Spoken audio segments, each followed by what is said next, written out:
À nouveau est une société qui a été créée à peu près en même temps que la création de Canal+, et nous sommes actifs sur le marché de la réparation et de la rénovation de produits technologiques, principalement des téléphones portables, des box et des décodeurs. C'est une entreprise que je connaissais déjà depuis une dizaine d'années, que j'avais suivi son parcours. Elle avait des problèmes de trésorerie de manière un peu structurelle, et le fait d'être cotée en bourse a entraîné en plus une vision très court-termiste et beaucoup de dissensions entre actionnaires.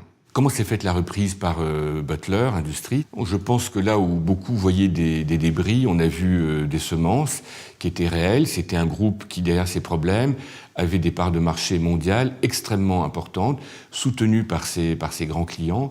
L'autre élément qui a été extrêmement important à mes yeux, c'était qu'on a été soutenu par les salariés, puisqu'il y a eu un vote des salariés auprès du tribunal, et plus de 80% des salariés ont soutenu notre offre par rapport à une offre industrielle concurrente. Et ça a été pour moi un élément extrêmement important de la reconstruction de ce groupe. Les deux axes de redressement ont été premièrement la constitution d'une équipe. On a changé 5 des 11 patrons de pays.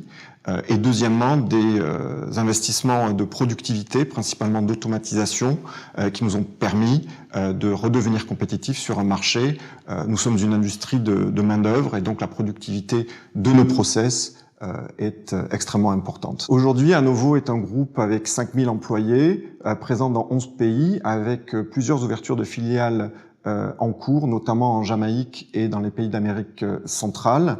Et nous nous déployons sur des marchés connexes à nos marchés historiques, notamment sur les produits connectés. Nous, la plus grande fierté, c'est d'avoir pris le risque qui était compliqué de cette reprise, et d'avoir aujourd'hui pu sauver plus de 5000 emplois en France, en Europe et dans le monde. Le prix Ulysse est un peu le maître étalon du redressement au moins et du retournement en France. Donc c'est une fierté supplémentaire d'être nominé pour ce prix aujourd'hui.